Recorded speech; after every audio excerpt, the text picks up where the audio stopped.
they're not going to try to hijack planes again and jam them into buildings and have another 9/11 like we did 20 years ago. What they're going to be looking at now, if you noticed on a lot of those C-17 flights out, not a lot of women and children on there, but a whole bunch of fighting age males, a lot of military age males. And they're not dumb. Okay, think about 1993. They bombed the World Trade Center. They wanted one tower to fall into the other. It didn't happen. They didn't forget. They came back on 9/11. They have not forgotten about us. They know our borders are wide open. This time they're going to look at something else. These are very creative people. And who knows? I mean, you know what they did in Russia is they took over an elementary school, the suicide bombers. They put all the kids in the basketball court and they can start executing. Who's to say they wouldn't do that? Our borders are wide open, and because we make everything political, that we can't have having a protected border is somehow racist. There's a big fight about that. We know damn well it's easy to cross. So, you know, if I don't want to put an idea in anyone's head, but if I'm looking there, I'm thinking, hey, there's schools in Arizona.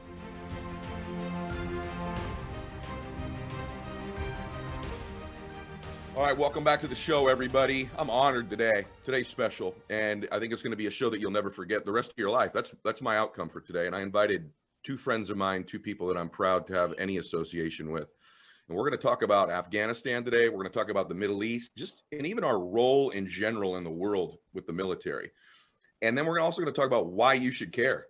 Why does it matter to you, right? With all the things you have going on in your life, it's easy to disregard these things. And I didn't want this to be one of these CNN, Fox News, you know, filtered type stuff. I didn't want one of these generals on here. I wanted real warriors, people that have been on the ground, that have operated, that can give you real feedback. And it's the two people that I've had on my show that I respect the most in my life. And so I'm honored to have with me today, first, Rob O'Neill. Rob's had over 400 combat missions in his life that we know of. You know, you've all heard Rob on my show before. He was part of the Lone Survivor Rescue, first guy on the boat in Captain Phillips raid, and is probably best known for killing a guy named Osama bin Laden. And when I talked to Rob, I said, Rob, I got a new friend named Rich Diviney. He says, that's the finest SEAL I ever served with. So that's pretty high praise. Rich, 20 years, SEAL commander, 13 deployments, 11 of them in Afghanistan and Iraq. And he was a trainer for a group that we're not supposed to name that rhymes with SEAL Team 6. It rhymes with that. And so he's got some significant experience to share with us too. So gentlemen, thank you for being here today. Honored to have you. Hey, Ed, it's great to be with you. Yeah.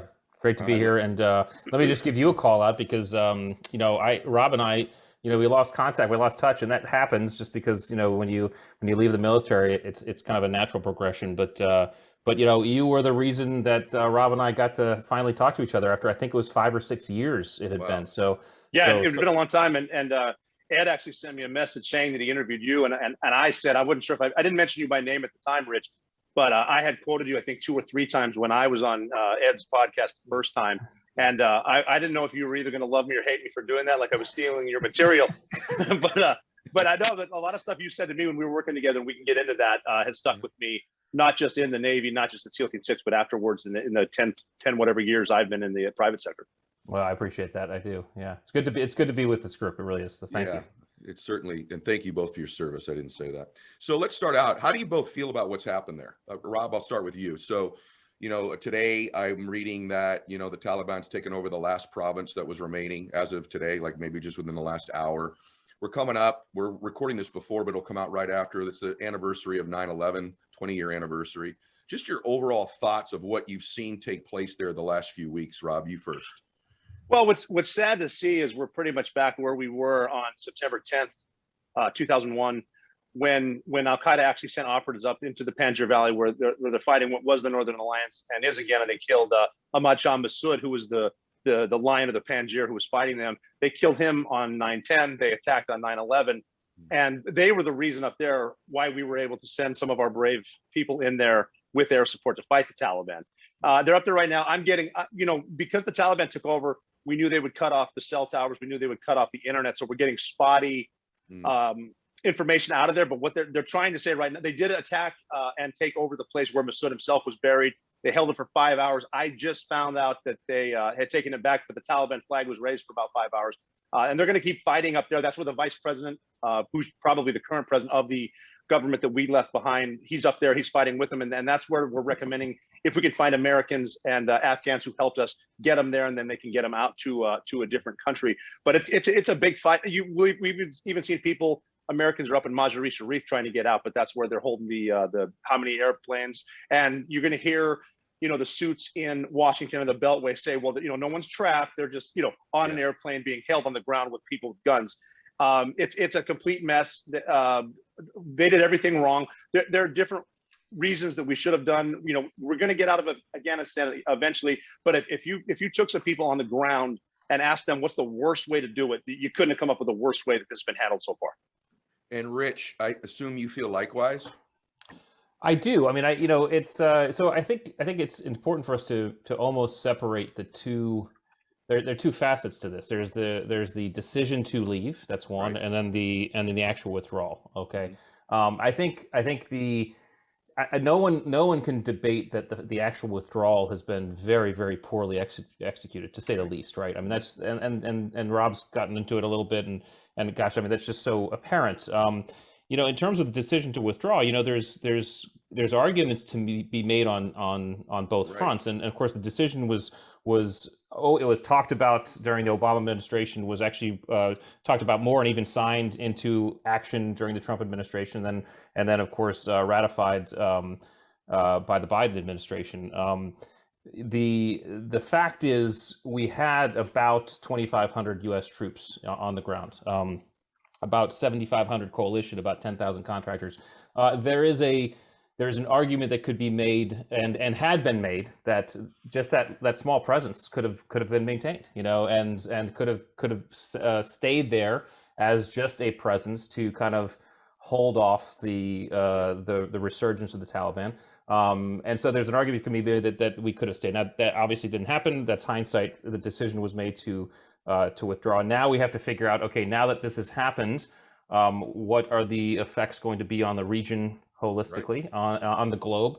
And then, of course, how do we then reconcile our new position, both, I guess, politically and morally, with the Taliban, right? Because again, even Taliban and Al Qaeda and ISIS, they're all different, right? And one of the problems, I think, and Rob will probably back me up on this, is going in there at first, we were all very focused on a mission of getting bad guys, and of course, guys like Rob and I were at the lower end of the decision-making cycle, so we had job to do, and we said, hey, go find the bad guys. We're going to find the bad guys, but a lot of the issue, from a larger political standpoint, was because the groups were conflated quite a bit. I mean, the Taliban was not the same as the Al Qaeda. Al Qaeda is not the same. Well, ISIS, of course, came later and all that stuff, but these are different groups. Yeah. Similarities certainly, but I think that's part of the analysis that needs to now be considered. Let's talk about that for a minute. So, by the way, you might have been at the lower end of the decision making, but you were at the highest end of the execution part of it, and that's the part that I think is why the two of you are so valuable. So let's talk about these 2 points first. First, let's talk about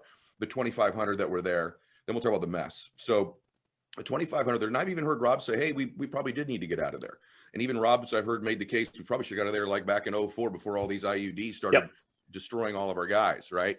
Or so many of our brave guys over there, and women. But I want to go back to that 2,500 thing, because, people say, well, Obama wanted to do it, Trump wanted to do it.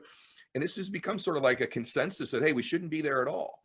Mm-hmm. And I just want to understand that from it, because I look at it, Rob, I'll go to you first, because I know you've said this, but there's 2,500 of us over there. We haven't had a combat death in a year and a half. Yeah. Most of the money we've spent that we talk about, wow, it was a fortune to be over there, is in the past. That's the rear view mirror. So the expense of being there, the threat of being there for us seemed nominal to me. And it's not like we're not anywhere else in the world. We've got troops in Germany, right? We've got them in Japan. We've got troops in Italy. So we have them in lots of different places around the world. Why is it so important that we leave when it seemed like we were sort of holding it together with what we had?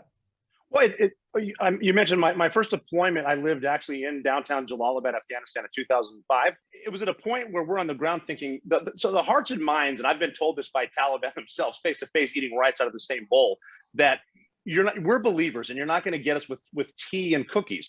The hearts and minds things is we were living with the locals. I had Afghans on both sides. We shopped in the bazaars. I rode a motorcycle around Afghanistan in the daytime, which you couldn't do now, and the airfield wasn't really built up. We'd land there by driving our motorbikes out there, setting up strobe lights so the C-130 could land. And we had enough people there where we're saying, we're protected from the Taliban by the locals because they love that we're pumping up the economy. They love that we're giving stuff to their kids and all this stuff. But for some reason, people in Washington and a lot of general officers live by this is the way we've always done it. So the surge worked. Rich and I were in Iraq. The surge worked, and they decided, hey, let's just surge in Afghanistan. And we were telling them it's a bad idea because here's probably what's going to happen. You're going to build up that airfield. You're going to move us out of our house onto the airfield, take 5 shop owners from out in town where we shop, move them onto the base. Then we can only buy from them. They're going to jack their prices up 800%. They're going to get rich. People outside are going to get poor. What do you think is going to happen? And if we just left that small footprint there with a few airfields to do the cross-border ops, because we knew damn well that Al-Qaeda is now in Pakistan, so we sort of did that part of the mission, and then we can do cross-border ops to hit them. So keep Asadabad, keep Bagram. All you got to do is bomb the convoys. They're afraid of Bagram, and I think everyone. And it's one of those things where people, you do something long enough, you're going to make mistakes, and that's fine. And I talk to pro football teams, and I'll say, look, it doesn't matter why it's 2nd and 15, it just is. Right. What do we do now? Right. Stop worrying. We can talk about that in the debrief. But I think we all were in agreement that whatever we do not ever give up Bagram. Because Bagram is a spot where there's so many layers of security. It's a huge airfield, like 4 airstrips, trauma 1 hospital, the barracks that are like hotels. There's a prison there, and it protects itself. The pilots would be back, and I'm not making this up, in time for fast food and green bean coffee. We actually would make fun of it on the ground. We would call Bagram the self-licking ice cream cone because it supports itself, and it really is not that. I mean, flying in, if you fly from the States, you fly to Germany into Bagram, it's not that bad of a deployment. Yes, it's a combat deployment. Yes, you're there to support yourself and support the people on the ground, the intel assets. Someone's got to do it, but eventually, if you want to keep this place stable, this is it. If you're slowly going to let the Afghans take over, you need Bagram. That's it. If you take Bagram away, they're going to fall in 10 days. So how do you do that, Rob, if everyone's gone? So you're saying everyone shouldn't have been gone. If you're going to protect Bagram, because I heard you say this before, and also how plush it is, the karaoke nights, all this other stuff that went on. Seriously, I'm not making that up. I wish I was. That blows my mind. But how do you do that? Then you've got to have boots on the ground to do that, right? Yeah, you do need boots on the ground, but again, we made mistakes with trying to build schools and insert Jeffersonian democracy into a place that doesn't know what time it is. You don't need to do that. Marines were not meant to build schools. They're meant to crush people, put a finger in their chest and say, no, don't do it again. But this is a result now of the chain of command only working one way. And subordinates are basically coached to tell their bosses only what they want to hear. Lie to them to let them know everything's going fine. And that slowly goes up to the general officer level. And then they're telling the politicians. And the generals are going to tell the politicians what they want because they make, they're a 1-star. They're going to make 2-star because Congress approved it. But if you listen to someone on the ground, they don't want to hear it. They don't want to hear the truth. Well, I didn't mean to interrupt you, but That's right. this idea that, I've been worried, I have such respect for anybody who's served. But the more I'm looking at, Mylett and, I'm wondering where all the accountability is for some of these generals. But you're telling me that the way it works, this is stuff that the audience would never hear anywhere else, that it doesn't come up. So everyone starts to tell each other what they want to hear. And then these generals, they kind of get in a spot, don't they, Rich, where they're, and Can I interject for 1 second before Rich talks? Yeah. I want to give an example of Rich Diviney because he was my boss. This is a good segue.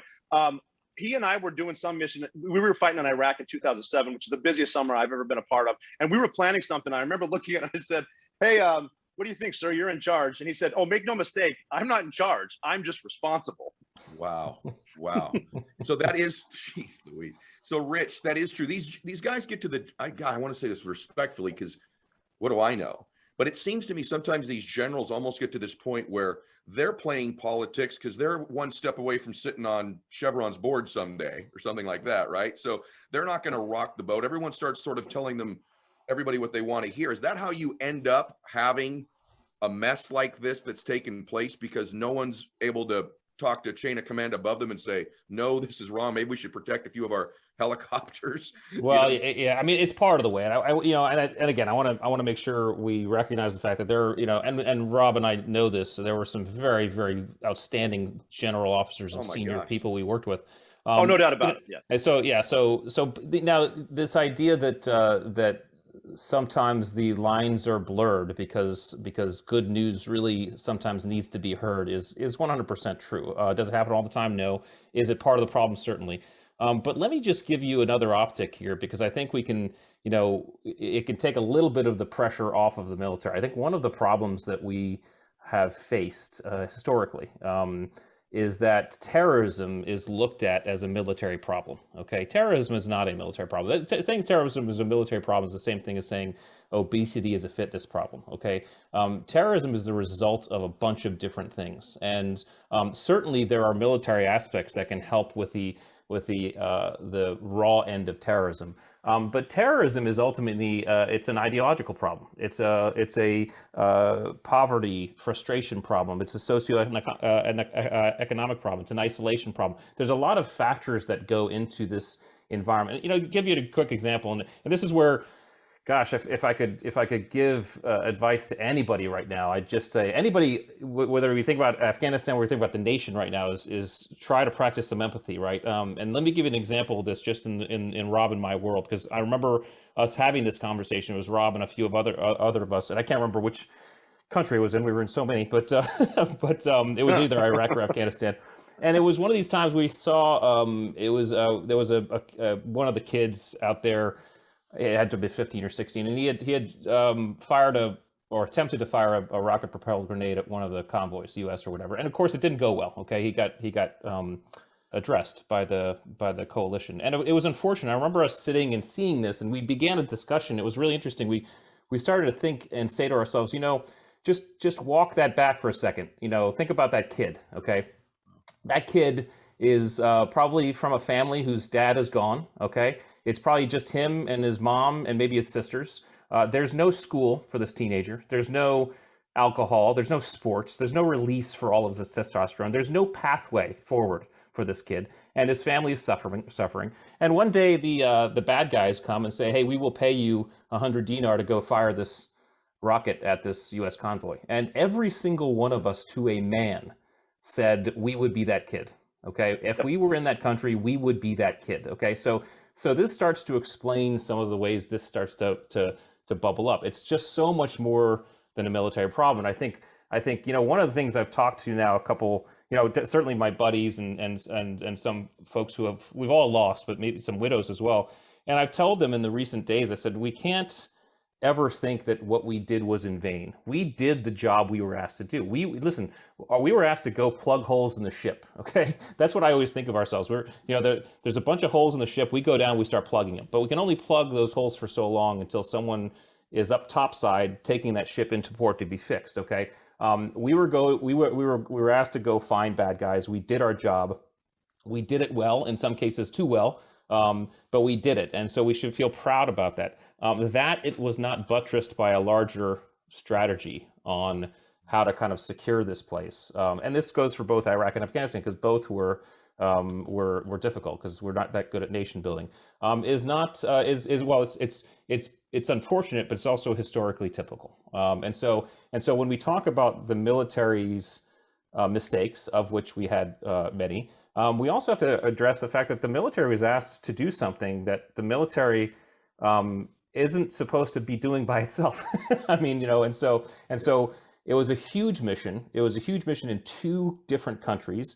Oftentimes, the other mistake, and Rob and I, having served in both places, Rob will agree with this. The countries, the strategies were conflated. People thought we could do the same thing in Afghanistan that we could do in Iraq, and you just can't. Whole different structures. And so I think there was a larger issue going on here in terms of seeing the problem holistically and seeing how many elements of power the U.S. and the coalition and the world really was willing to throw at the problem.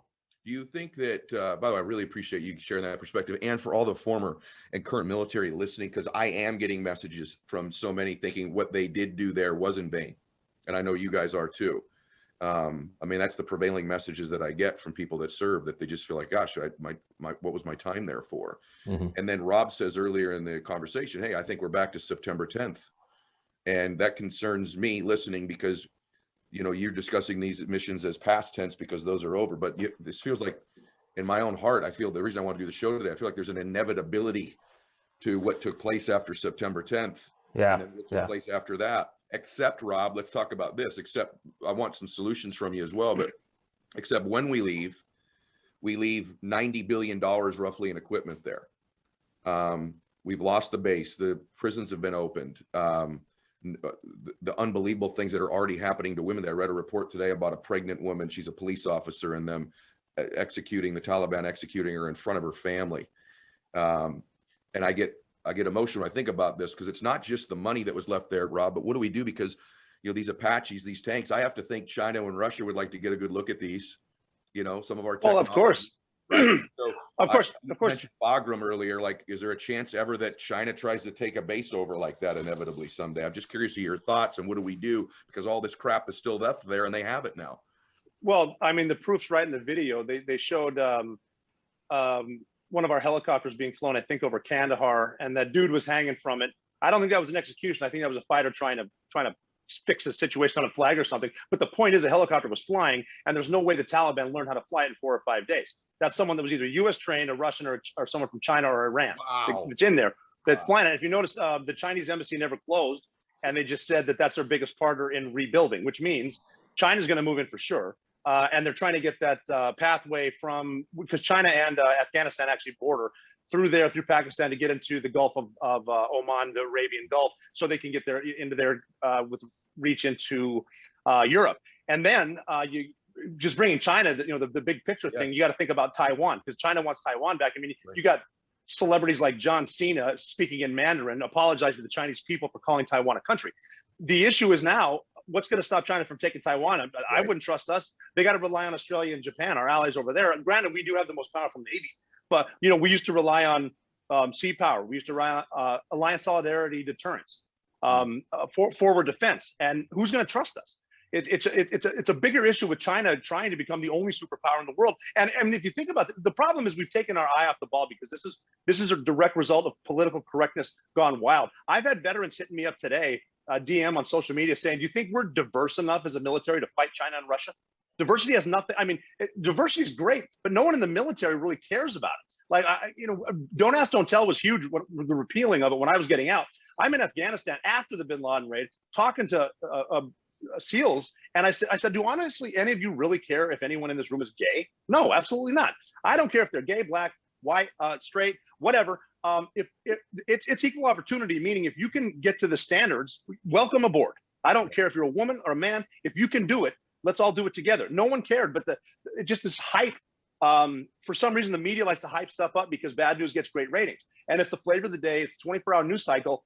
We've got General Milley, the chairman of the Joint Chiefs, talking about he wants to hear about white rage. It's, nobody. That's not even a thing.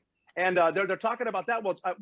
China just got rid of beta male boy bands because they want to put alpha males out there, not these, and hey, not that harmonization is great. I love dudes that can sing. That's cool. But the military doesn't need to be concentrating on that. And that's where we're at.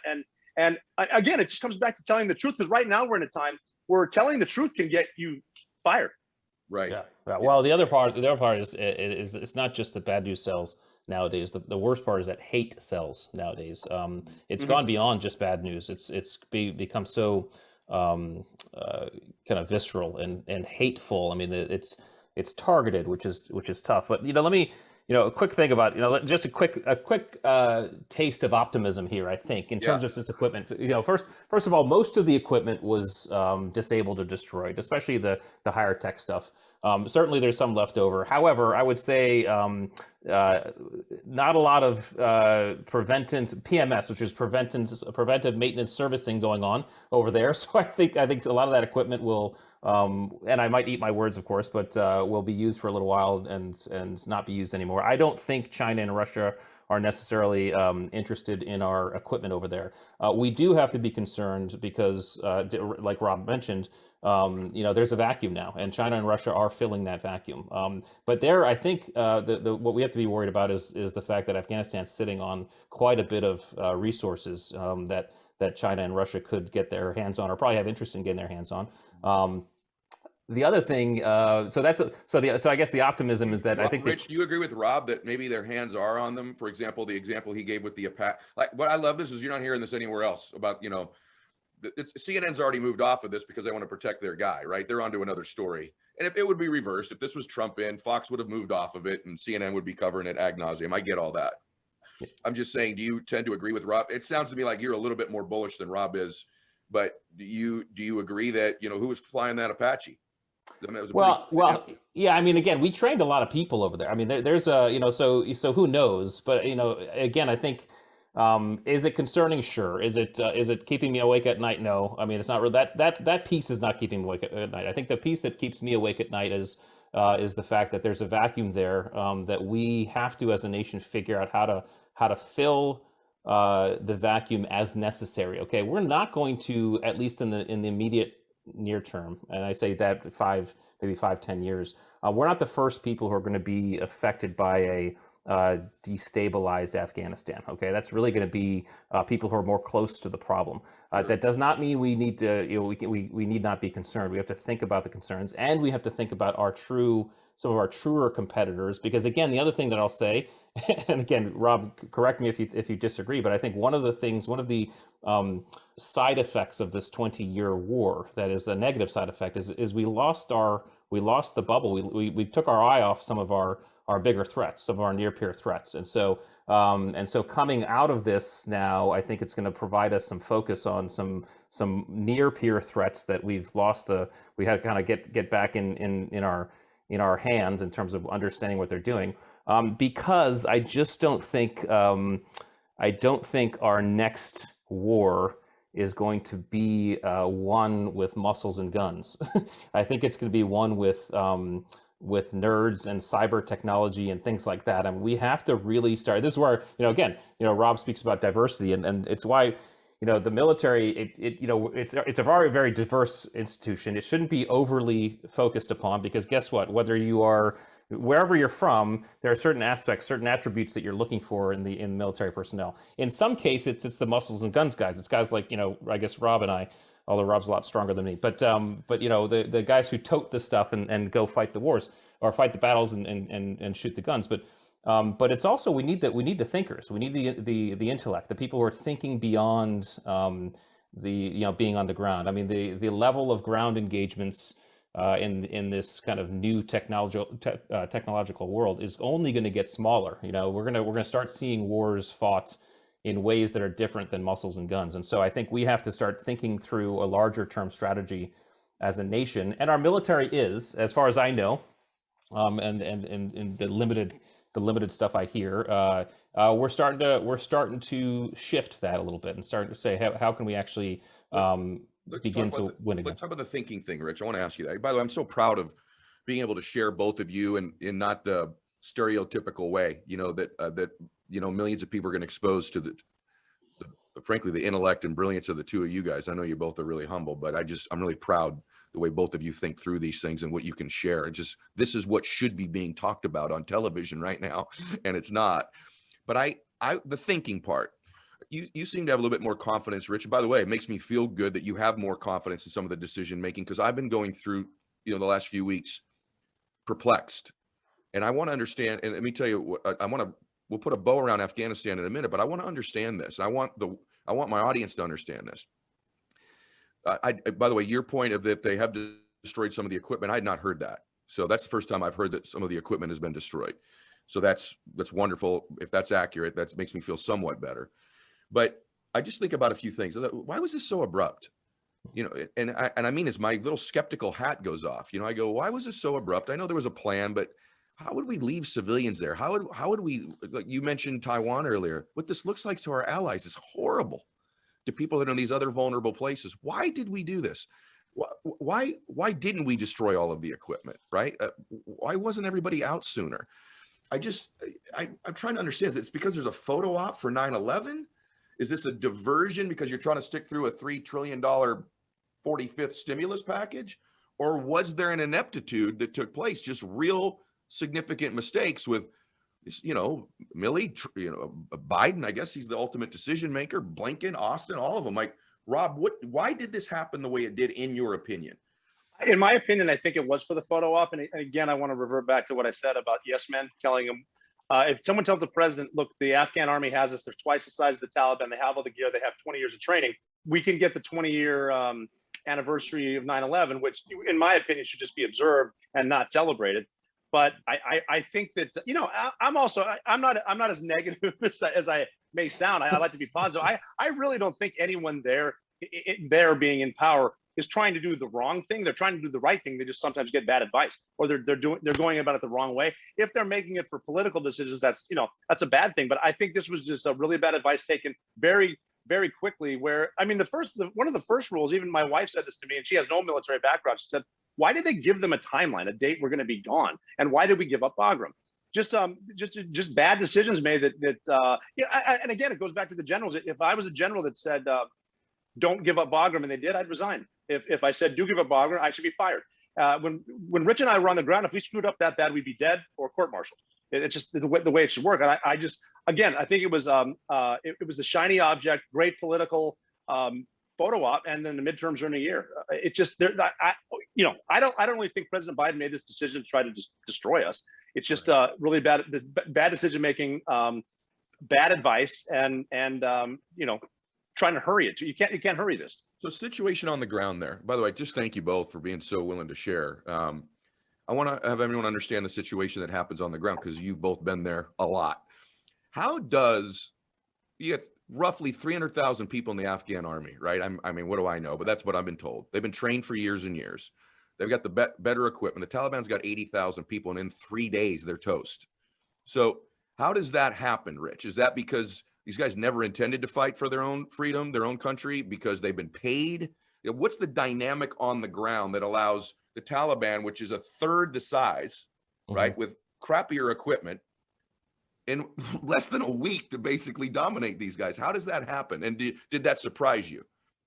Yeah, I mean, well, I guess it surprised everybody that it happened so fast. I think, you know, again, these are, you know, most of these people are good people, and they want to do what's right. And I think what Rob said is true. I think the way it happens is, again, it's a failure in decision making, or I shouldn't say it's bad decision making, and that starts to stretch, you know, way back beyond any one administration. It's a series of decisions that lead you down a pathway. And so as soon as we began the insistence and really kind of when we signed the documents back in, I think it was February 2020, I think is when the Trump administration signed the documents to leave Afghanistan. Okay, they, you know, made basically made a truce with the Taliban and signed the documents. All right, that set into motion a series of events that were going to be inevitable, which were then carried out in really upsettingly bad fashion, right? Because we had failures all along. Three big, I think, failures in the extraction that happened. One was intelligence failure. I mean, and we, you know, there's a lot of people saying, well, it was bad intel. We didn't know it was going to. Okay, it was either bad intel, or it was because kind of like Rob said, people were not telling people what they wanted to hear. Okay, or they were hearing stuff they didn't want to hear, and they were just ignoring it. So there's bad intel there. It was a failure of coordination, which is actually one of the most atrocious problems here. We fought in Afghanistan with several other nations, and they fought with us, and they bled with us, and they served with us, and they spent capital and blood and treasure with us. And the decision to leave was largely unilateral in terms of the U.S. saying, "Hey, we're gone," right? And a lot of our coalition allies were saying, "Hey, could you please stay or stay longer?" And we kind of gave them the hand and said, "No, we're leaving," right? So I think one of the worst kind of marks on us as a nation was our kind of the way we made the decision without coordinating with anybody. That lack of coordination and then the third failure was failure of planning. The decisions to move so rapidly. Listen, when Rob talks about Kabul, right? You know, Kabul being a centerpiece and a stability factor is huge. Kabul airport being one of the primary symbols of that stability, right? When the military begins to extract from Kabul so rapidly, almost overnight, I mean, it doesn't give the forces out in the other regions of Afghanistan, the Afghan forces, a lot of confidence that they're going to be supported as the Taliban rolls through. And you have to understand, Afghanistan is a very interesting, very fractured environment country. I mean, mostly tribal, mostly survival. people are going to do for themselves and their family what the best is to do for themselves and their family. And I think ultimately it was not necessarily what people might think, a bunch of people dropping their guns and running away screaming. These were some decisions made by people who said, listen, I can play with the winning side, or I can play with the losing side. And based on what I see in terms of who's going to be there to have my back at the end of the day, I think I may not want to play with the side that's getting out of here. And so some of these decisions, I think, were in effect sped up because of unfortunately a sense of or a loss of trust in us and our ability to have their backs. So I can hear people going, all right, I got it. So now what? What's going to happen there? What do we do? And why does this matter? And it matters because what Rob said when we started the interview, if we truly are back at a September 10th type time, and I don't mean to be an alarmist, it's just, it doesn't feel right to me. What happened there doesn't feel right. It does not engender a bunch of confidence from me. And I'm not talking about the president. Listen, if people say to me all the time, well, Biden's not prepared to be the commander in chief. Well, what background did any of these guys have before Bush's dad, right? I mean, George Bush didn't have a background that'd make you commander in chief, or Clinton or Obama or Trump or Biden, right? And none of them did. So I think that's sort of a hilarious political statement. Bush's father, he did. Even Reagan, right? So that stuff's, whatever. That's political stuff, at least in my mind. But, and by the way, both these guys have called out both parties and both administrations for different things over time. But I do feel like this is just an absolute show. And I don't feel good about it. And it doesn't engender. So Rob, in your opinion, you got a little crystal ball there. What should we do now? And what's going to happen? Because you got ISIS-K now. Are they going to eventually take over the Taliban? There's a civil war. Someone said the other day, there's going to be a civil war. There is a civil war there already. So what's going to happen? And ultimately, are we going back? Well, this has happened every time an empire has failed in Afghanistan. The battling tribes, Richard's mentioning how tribal they are. The battling tribes are surrounding Kabul. They're going to take it. There's going to be infighting. That's happening now with, there's Syrians, there's Saudis in there, there's foreign fighters, but there's a lot of Afghans there, always been battling with each other. No matter who takes it over. They're probably they're pretty much hand in glove again with Al-Qaeda. Who are the foreigners? They're generally not from Afghanistan. There will be the camps again. I doubt they're going to do it the same way.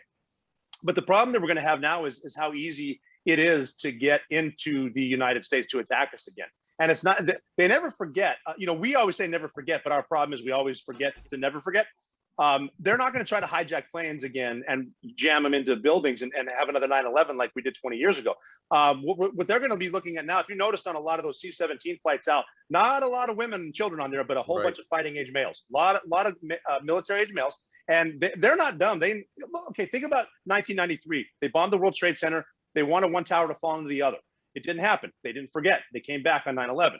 They have not forgotten about us. They know our borders are wide open.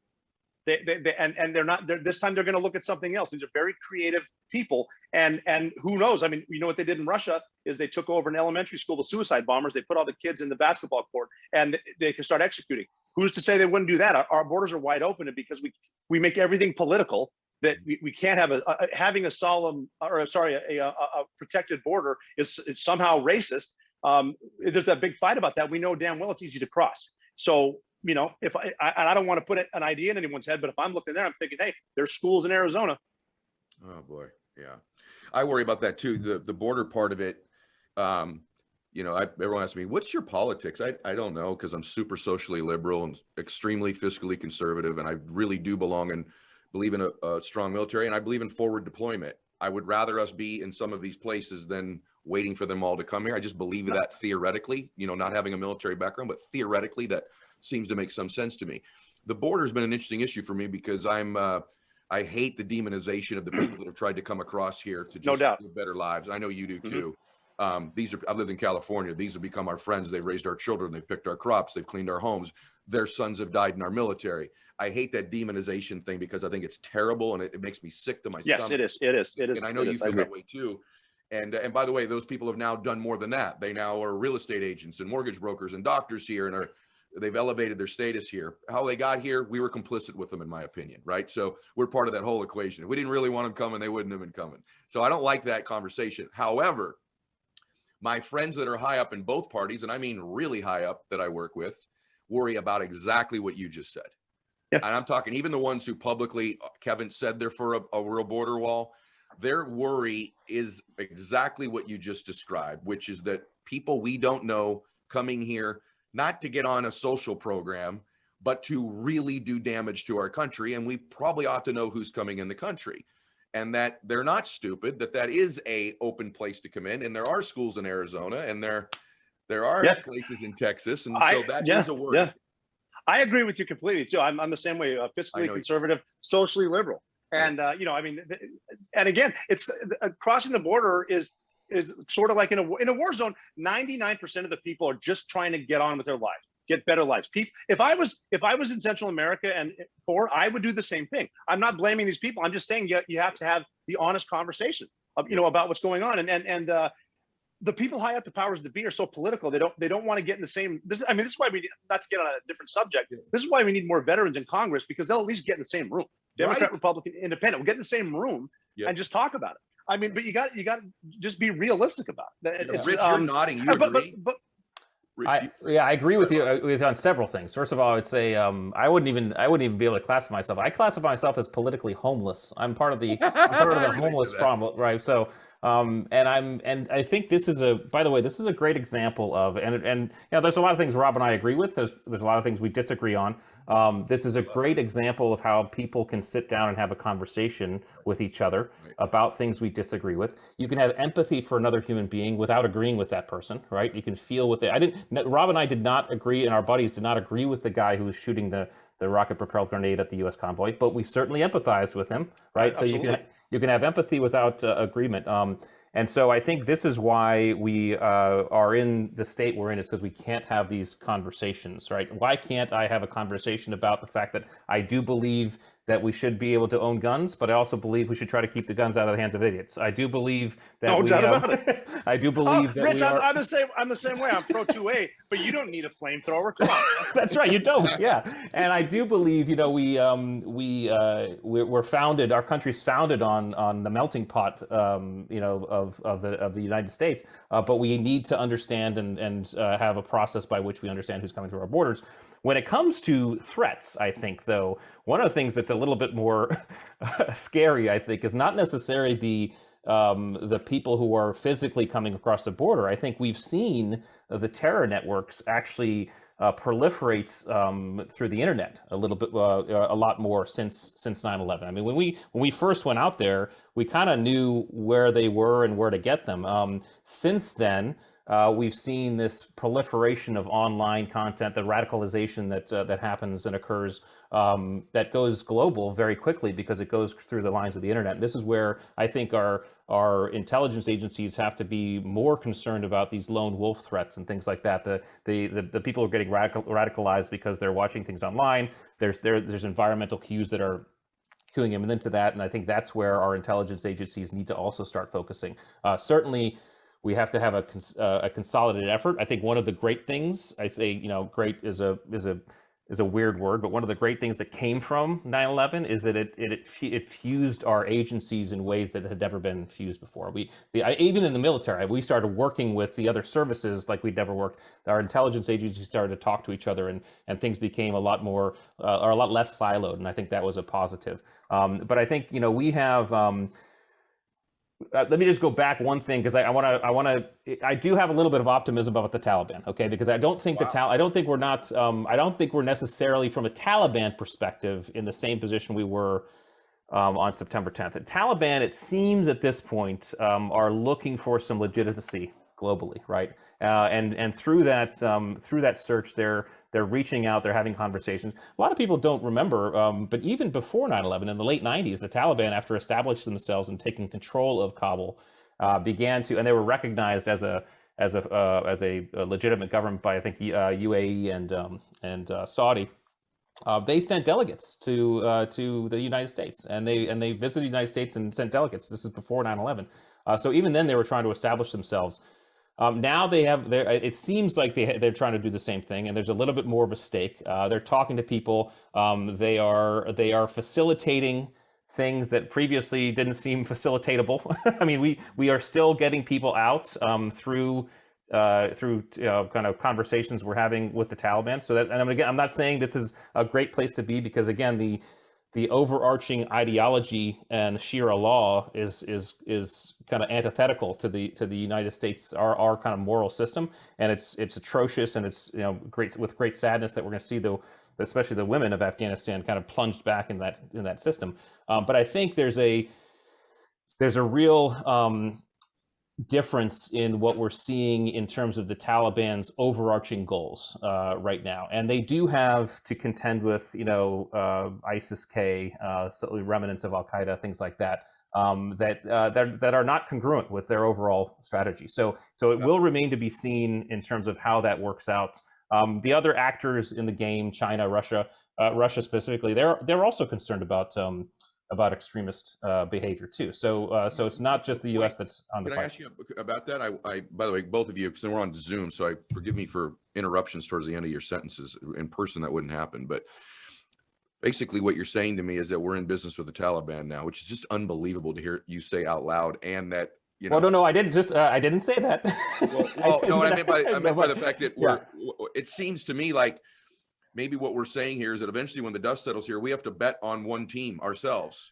Well, yeah, and we have to remember. I mean, a couple things happened in February 2020 when the Trump administration signed the deal with the Taliban. Okay, first thing that happened was the Taliban immediately gained legitimacy. Okay, again, I'm saying this without judging whether it's right or wrong. Okay? Yes, it's true. Second thing that happened: thousands of prisoners were released upon that signature. Yeah. Okay, thousands of prisoners that in some cases Rob and I probably put in jail. Okay, thousands. All right, that's the second thing that happened. Third thing that happened: not one American died in Afghanistan. As soon as that pen hit the paper, not one American died. Okay, that shows us that the Taliban has a lot more power than we actually thought it did. And it also shows that they actually are a little bit more serious than we thought they might be. Okay. Can I interject a question on that? Please, yeah. Or does it suggest that there was a fear of who the commander in chief was, and that fear may not exist now? I'm just asking openly. It's not a political question, but was there a part of it that they knew this crazy SOB who was the commander in chief, if anything happened, there were going to be drones raining down on your head real quickly? Or is that not an impact at all? Well, I mean, I can't hypothesize as to what they were thinking. I think if we were to look at the historics of how much rain was how much hell was rained down upon them and our enemies throughout the administrations, I think there was an equilibrium there because there was a lot of it, right? So from both sides, you're saying? From both sides, yeah. I mean, we did a lot under both. And again, I didn't serve under the Trump administration. I was basically retired by the time he got in. But just understanding what I did. So I'm not sure about that. I think again, Taliban. We have to remember Taliban's focus is Afghanistan. That's what it's always been their focus, is Afghanistan. They actually have never really cared about anything other than Afghanistan. Bin Laden came over there because he wanted to help fight with the Russians, and of course he formed this group Al Qaeda, which is more global. I mean, it's kind of like the Al Qaeda jihad is like it's kind of the environmentalist who thinks that, hey, everything, we have to look at everything as everything's a problem, right? That's like the Al Qaeda view, whereas the Taliban is like, hey, we're focused on Afghanistan. All we want is our country. That's all we want, and maybe a little bit of Pakistan, whatever it is. And so we have to think about those two different polarities, because it should at least factor into our thought about the whole issue. So Rob, I agree with you there too. With as far as the Taliban goes, they even told us after we invaded that if they thought we were serious, they would have given us bin Laden, because I don't think the Taliban's a threat to the country. It's the problem is who they let in. And how are they going to train there? Yeah. And that's with Al Qaeda, ISIS, who I think are one and the same. Al Qaeda and ISIS. It's the same ideology based out of Saudi Arabia, type the Salafist brand of Sunni Islam. But the Taliban now, and they're smarter too. And there's even been special operators from different Muslim countries, Qataris or Jordanians that have told a lot of these people, you can have both. I mean, look at Dubai. They would say you can have Islam and you can have a good life. Mm-hmm. And I mean, being optimistic, maybe that'll open their eyes a little bit. But based on what they're doing now, not the case. But I mean, there's so much going to happen in Afghanistan. And a lot of it too that no one seems to bring up is Pakistan, because Pakistan is the center of the universe over there. Right. Pakistan is where that's where the Haqqani network is. That's where we knew Ayman al-Zawahiri is. That's where bin Laden was. The ISI knew bin Laden was there. And Pakistan, it's like I said, the center of the universe. You know, we're the ones that funneled Stinger missiles to the Mujahideen through Pakistan to fight the Russians, and then you know they're doing the same thing with Al Qaeda to us. So, but yeah, I'm just agreeing with Rich that the Taliban is pretty much only interested in Afghanistan. Yeah, and again, it remains to be seen. I mean, these types of evolutionary maturations don't happen in one generation. These are generations worth of time frame. I mean, Saudi did not become what it is over the course of just 20 years. Dubai did not become what it is over the course of 20 years.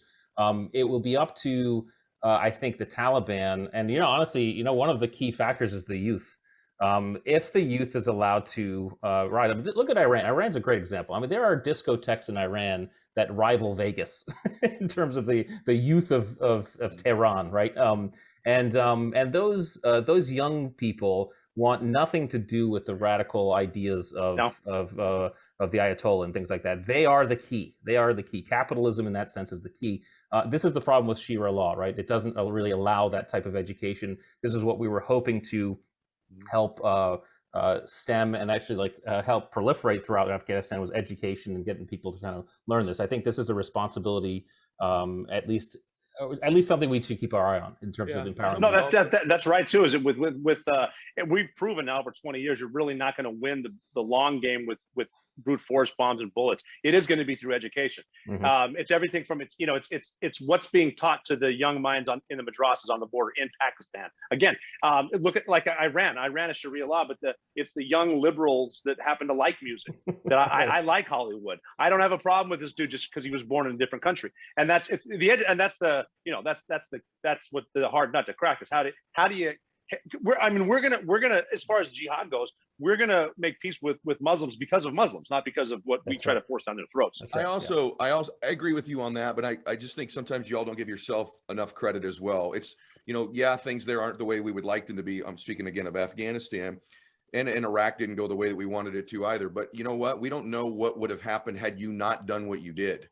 And we don't know that these hearts and minds would have necessarily been transformed if they didn't see some consequence for some of this extreme behavior in some of these countries that you guys put to rest to some extent. Well, so remember, just to say, I mean, this is why what we did was not in vain. I mean, bin Laden's goal, bin Laden's goal in the 9/11 attacks was to create such distress in the Western hearts and minds that we left the Middle East. Okay, the exact opposite happened. we got more proliferated than he ever thought we would. So in many ways, he failed that goal. And really, I mean, the United States military and all of those who went out there and fought, we found and got and captured or killed a lot of bad guys, a lot of bad guys, right? Again, though, you can't just plug holes. You can't just plug holes in the ship and expect that to be the solution, right? There had to have been a larger overarching strategy that was supporting and buttressing the effort, because even in the conduct of our jobs, that still created a vacuum, and those vacuums are always filled, right? And if there isn't a plan to address the vacuum when it's created, i.e., when Saddam gets removed, or the Taliban gets removed, if there's not a plan and not a overarching long-term strategy that's supported with all elements of power of the United States, not just military, then we're in trouble. Yeah, and it comes back to the end game too. A prime example is the invasion of Iraq. Just bad decisions and no contingencies. Like, well, what we're going to do is we're going to take Baghdad, and Saddam will be gone, and then everyone will rise up, and it'll be great. And the question is, okay, well, what if they don't? Oh, they will. I get it, sir. But what if they don't? Oh, they will. I know, but what if they don't? Right. And just complete chaos. There's got to be an end game contingencies. And an understanding of the cultural aspects, right? You go into Iraq and you have the Sunnis, the Kurds, and the Shia, right? And you have to consider, okay, how is this all going to play out? And that wasn't considered. Okay, you go into Afghanistan, as now it's the Pashtuns, it's the Taliban, it's the Al Qaeda folks, you just have all of these these facets that make the problem more complex. And I think for those of us in the military, I think, and maybe even me, who was in some cases sometimes sitting in briefings that Rob didn't want to be in, and hearing, we had some Xbox to play, and hearing some stuff. I even remember thinking, I was like, I just don't feel like we're appropriately just addressing some of these larger issues. And it was that was not an admonishment of how we as the military was addressing it. It felt like to me we weren't, it wasn't being thought of at the national levels, because again, the military, you've heard it before. I mean, when you have it when you're using a hammer, just a hammer, everything looks like a nail. Okay, the military in many ways is the hammer, right? And for us, everything's going to look like a nail. We do very well and did very well at nuancing ourselves and doing a lot more than maybe we had planned to, or modifying and adapting that, in ways that we hadn't perceived. But at the same time, it's just one element of 5 national elements of power. I'm so glad we talked today because, and I've got some more stuff, and I won't keep you guys much longer, but I have some stuff I really want to ask you. But one of the things that surprised me over time, getting to know both of you and other, real operators, real warriors, is they're the ones who least want war, least want combat if they don't have to. And I'm always surprised by that. And it's usually somebody like me that never did any of that. That's like, well, wait a minute. And you guys know better than I do, but I do feel like it's both. And, I feel I'm the Mr. Positive guy, right? That's what my show's supposed to be about. But I do just feel like I've seen this movie before. We pulled out, they've got equipment there still. They're going to fight it out now. And I just feel like there's an inevitability. We're going to have to go back. We're going to do something again. And there's just this part of me that's like, it didn't seem that bad to me with the 2,500 non-combats there. No one's dying, wasn't costing a lot of money. I just don't get why it was almost like, they have that notion of the elephant with the little rope tied behind it with the stake. At any time, they probably could have ripped it, but we were kind of that little stick with the rope on it. It seemed just sort of kind of keeping it together. And it's just also, really empowering and bringing confidence to those 300,000, Afghans who were there too. I mean, that's these can't be understated. The small level of support from coalition and the United States can empower to a great degree. So, but let me just say something real quick because I want to talk about Rob here, just because we haven't talked in a while. But guys like Rob and the operators who I was so lucky to serve with. I mean, people have to understand that yes, we are actually pacifists, but we understand that sometimes bad people have to be addressed, right? But we're pacifists in the sense we understand that war and the conduct of war has to be taken into with high consideration and high thought. It can't be rushed into. And these are guys who it was so remarkable for me to work with and see because they were surgeons, and this is the other assumption that I think many people make, and maybe it's because of some movies and television, and maybe some people out there who are talking, but we don't do this with hate in our heart. Okay, surgeons don't cut out cancer because they hate the cancer. Surgeons look at the cancer as the job they have to do, and they cut it out. And this is how we did it overseas. We went and we did a job. We did it with precision. We did it with the right amount of emotion, the right amount of aggression. And I've literally seen Rob and I've seen other guys who we served with go from in one moment executing lethal force to the next moment taking care of children. Okay, this is the type of surgery that these guys were doing, and they did it so well, and they did the job. And overall, every single person who served should feel like what they did had value because it did. Okay, the cycle of life, the cycle of politics, the cycle of natural human history is what it is, but everybody should hold their heads up high, and I'm proud to have served with Rob and every single person I served with. You made me think where I wanted to go next, Rich. I appreciate you saying that about Rob and you, obviously, and so many others. A couple things occur to me as we're talking. I wish this was the conversation that's been had in the country the last 3 weeks and is ongoing. Some disagreement. We said we were going to elevate the conversation, a real information, real understanding of the dynamics and how things happen and how they work, decisions that are made. And this is how it should be, because Rich and Rob don't agree on everything, right? And I don't agree with both of them on everything. And I have no basis for half of the things that I believe. That's why I've been asking these guys these questions today. But Rob, it made me think about, the other thing with you guys that strikes me is the level of humility is so remarkable for the incredible things you've gone through and protected our country for, protected the world for.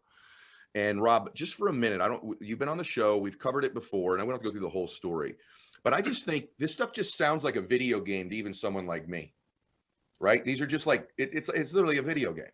But then there's the real world men and women that are on the ground protecting the world, protecting the country. And I've said this many times, Rob, since I've met you, when people ask me about you, I said that, whatever you were doing the day that Osama bin Laden was killed, whatever you were worried about, whatever was your big problem that day, imagine what O'Neill and his dudes were doing that day, what they were thinking, the bravery level of you and your partners there. I just want to take you through them. I want them just to feel this for a minute of what's gone on to give you the freedom to argue whether we should have an open and closed border, to go protest if you want to to argue over guns, to argue over taxes, to vote in an election. These things matter. And I don't think people understand this. This is not promised forever. And there's guys like Rob and people like Rich that ensure the fact that we get to have these arguments where we live in our freedoms. So Rob, just the thing that you said to me about the bin Laden raid, all of it's remarkable. But you said to me, I knew I was dead. I'd already dead. I was tired of thinking about it. I'm just going over here. Let me just die. I want you all to imagine whatever you're worried about today, whatever you're doing today. So take us just for a minute, if you would, in brief, but just let them feel this for a minute. Everything's let up. You now know that it's him. You now know you're going to get him, and you're on the helicopter leaving Afghanistan coming over. What's going through? This is what has happened to protect us, everybody. Well, I mean, it's the human element, because there's humanity involved with everything. I don't care who it is that you kill. Someone loved them. And you get to a level where you're questioning, are we killing each other just because we were born in different parts of the world? Had it been different, would we have gotten along? Weird stuff like that. But I even had a conversation with my father right before I launched on the bin Laden raid. And he would always say to me, I wish I was going with you, when I'd call him prior. And I'd say, yeah, I wish you were too, Dad. But this time he said, I wish I was going with you. And I said, don't worry, Dad, I'm with some really great people. And so I knew I was going there with my brothers. And we knew that this is what we're here for. This is why we came. This is why we joined. And the acceptance, once the acceptance of giving your life for the greater good, you kind of lose the fear a little bit, because the realization that if I could pull myself off this mission anytime, but I'm letting them down. And if I live to be 90 years old, would I give every single day to have one shot at this? This is why I'm here. I'm here to fight for the men and women that died in the tower. I'm here for the Americans, the first Americans to fight Al Qaeda on Flight 93. And before they fought Al Qaeda, they voted. And that's what America is. That's what the Western ideology is. That's freedom. And there's just so much there. I'm with these guys. I might die, but I'm safe. I'm good. And just getting there, it's kind of like taking everything in, because these are real people that can barely afford their mortgages. Now we're in Abbottabad, Pakistan, and I was in the back because of where we ended up. And I'm watching guys. We could blow up at any second, but everyone's doing their jobs like we taught each other: slow is smooth, smooth is fast. But then, like Rich said, shooting someone, but then running across the room to grab a child, because I don't want that kid to be more afraid than he needs to be. And just realizing these are the good guys, and this is what we're fighting for. It's bigger than this. It's not just us here. This is for everyone. And when we got up to the room, I just followed a guy that was braver than me up the last set of stairs, and he went one way and I went the other. And after I even shot bin Laden, his 2-year-old son was standing there. And I remember as a father thinking, this poor kid has got nothing to do with this. So this is real human emotions. And bin Laden, millions of people loved him. It's all because of different ideologies. That's all because of different educations. Was he an asshole? Yeah. Does he deserve to die? Absolutely. Do I feel bad we didn't take him alive? No. But this is what this is it. And these are the good guys. But then when you get away from it too, this is a really big world, but it's a really small world. And it's like, yes, we need to meet force with force at the point of origin, and there needs to be people there willing to do it. But there seems to me to be a bigger picture than that. And we mentioned people that have never been there and play the video games. Whenever I see someone walking down the street with I like to kick doors and shoot fuckers in the face, my reaction is, no, you don't, because you've never fucking done it. Yeah, and you probably wouldn't be able to. It's funny, and let me just add one thing, because it's interesting. And it was a conversation I had with another friend of a mutual friend of ours. Obviously, I won't give his name, but I remember he and I were at one point we came back and we were a little upset because we came back to a nation after I don't know what tour it was, and it just seemed like everyone was hyper focused on the Kardashians and American Idol and all of this stuff, and we were kind of frustrated. I remember us having coffee and we're talking about it, and we came to a realization, and the realization was this, and again, Rob will feel this one. We used to leave for these deployments usually in the middle of the night because of the way the flights worked, right? So we'd have to go muster at like 11 p.m. and then get on the plane like midnight and fly out. And so my kids, who were small, they were always in bed, and I'd always go into their room and just watch them. And every parent probably does this, but I always I always used to watch my kids sleep, but especially on the nights that I was leaving, I'd go in and watch them, and I'd wonder what they were dreaming about. And I would hope, I hoped they were dreaming about like Disneyland and sugar plums and fairy, whatever it is, right? And I realized, and my buddy and I realized that that's why we do it. We do it because we don't want our kids to have to see the stuff we see. We don't want our kids to have to think about the stuff that we think about. We want to preserve a little bit of that blissful ignorance. And honestly, we do that happily. We do that with with great pride, and that's cool. It really is. And so Yeah. I'm not mad at the Kardashians anymore. You're both you're so special, man. You just are, and takes my breath away. I when you talk, there's a sense of emotion in me. That's not just gratitude. I'm not sure what it is with both of you. Every time I've talked with each of you, I'm curious. I don't think I've ever asked you this, Rob, and maybe you can't share it. Maybe you don't know. How is this journey of yours? You spent most of your life doing this. Like, you were one guy when you were, you're not even sure which group of the military you were joining initially, right? Yeah. And then you're another guy sitting there right now, having had experiences that are unconscionable, that almost no human being that's ever walked the earth has had the experiences you've had, right? I mean, you've had a life experience, Yeah, in situations and environments that the combination of which you may be the only one or one of the very few. Do you know how it's affected you? Can you describe it if you are even aware? well, I'm just lucky because every day I was fortunate to go to work with people who were better than me.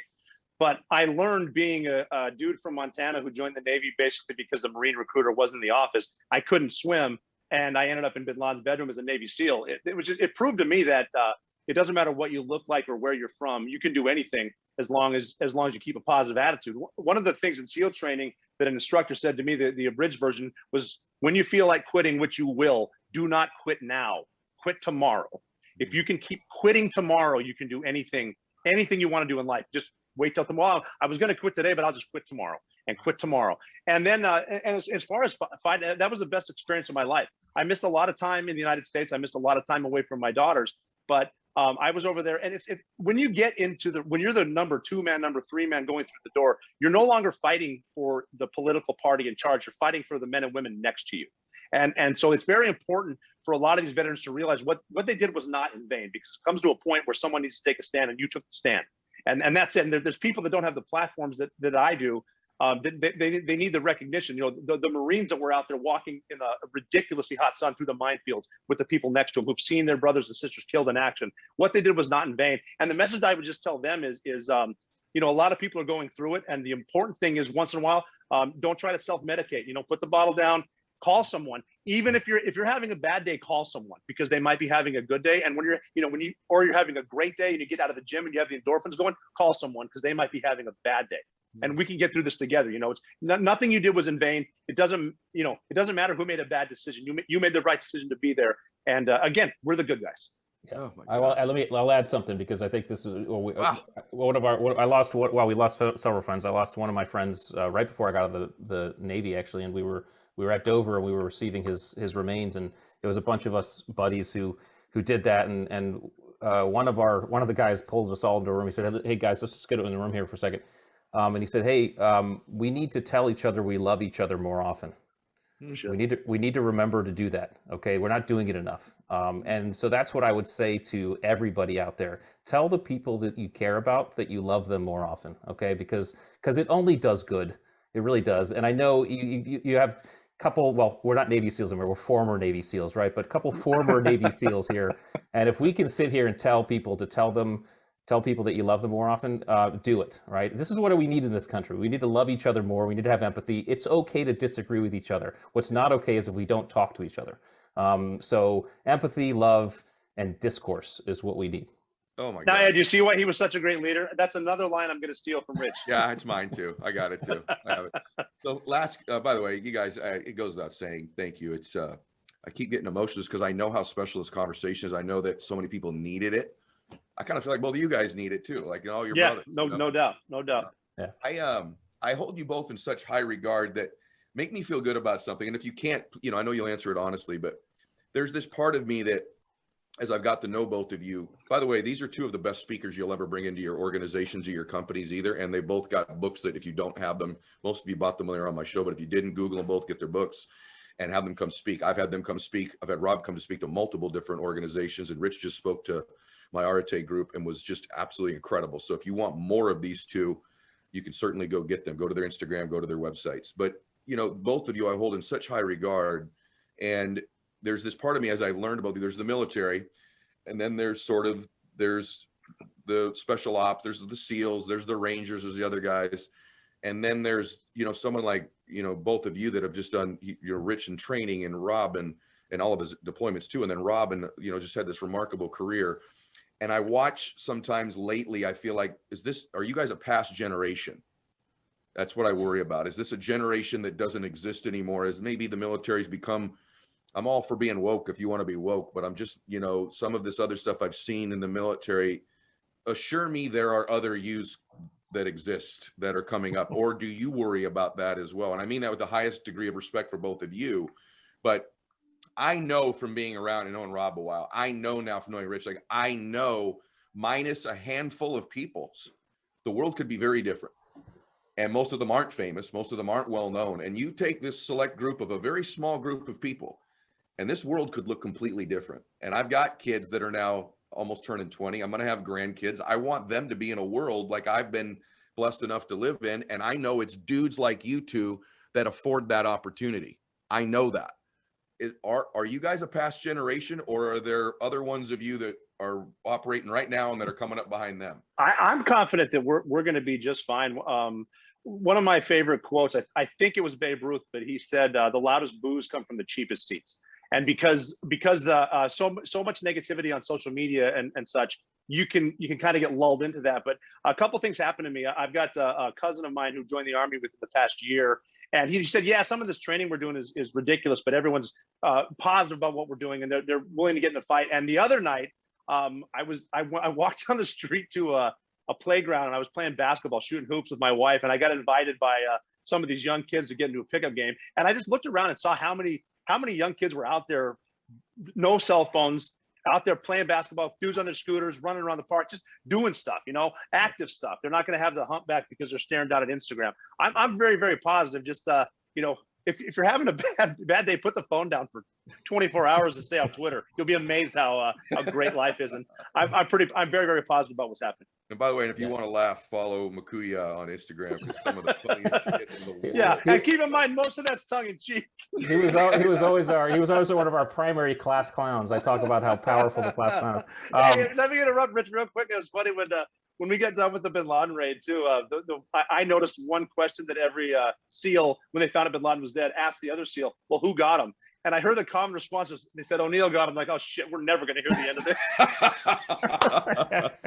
Yeah, that's and my Bin Laden story. My Bin Laden story, by the way, is I was staining my deck at the time, and I said to myself, "Oh, I wonder how those guys are doing." But I got my deck stained, which is good. Here's my answer. We are a past generation, and that's a good thing. Okay, because if the folks who were the great ones 100 years ago were running the show now, we'd all be screwed. Evolution is a thing. You cannot stop it. And I think as we see the youth and the younger generations come up, we are seeing them evolve. We're seeing it change. It's not going to feel necessarily good to us as we get older, because we're products of our generation. Listen, I love the 80s and I love the 90s, and sometimes the 21s don't feel very as comfortable anymore, right? But I see my kids, and they don't do some of the same things I do. Yeah, they might be on their phones and YouTube more than I was, because I didn't have it, but they're watching the Mars lander land. All right, I mean, they're glued to that shit, which is like, oh my, I mean, their focus is different. So I think we need to, part of our empathy, part of our open-mindedness, I think part of our staying young, and I say this to the three old guys that are talking right now, part of our way to stay young is to embrace the youth. And because as soon as we as soon as we become closed-minded, as soon as we become unwilling to adapt, we become dinosaurs and we go extinct. And we have to be the frog, be the frog, not the dinosaur. And the youth guides us. The youth shows us. We can help the youth with some of their with guiding them some as well. But I'm optimistic. I think we're going to be. I see some real goodness in people and in the youth, and I'm proud to have them take care of me. That's like an I'm proud of both of you. I'm proud to call you both friends. And since you said to say it, I love you both. And I appreciate today very much. This is what I hope we would do today. And I kind of want to notch past it, because we got to discuss the stuff in depth, and then they got to feel what it's like to be the two of you and how you think. I just wish this was the dialogue and the conversations that were happening more regularly throughout the country. So thank you both. Real pleasure to be with both of you. Yeah, it's been great. Love you guys. Love you both. Thank you too. And yeah, we'll talk soon. Talk soon. Awesome. Hey guys, thanks for sticking around. If you'd like more, click the videos right here. They're exactly what you need to see next. And if you're new here, hit subscribe and become a part of the Max Out community. And tell me what you think about the videos in the comments below. I read all of them every week, and I select winners that get all kinds of prizes, gear, coaching calls with me. Make a comment.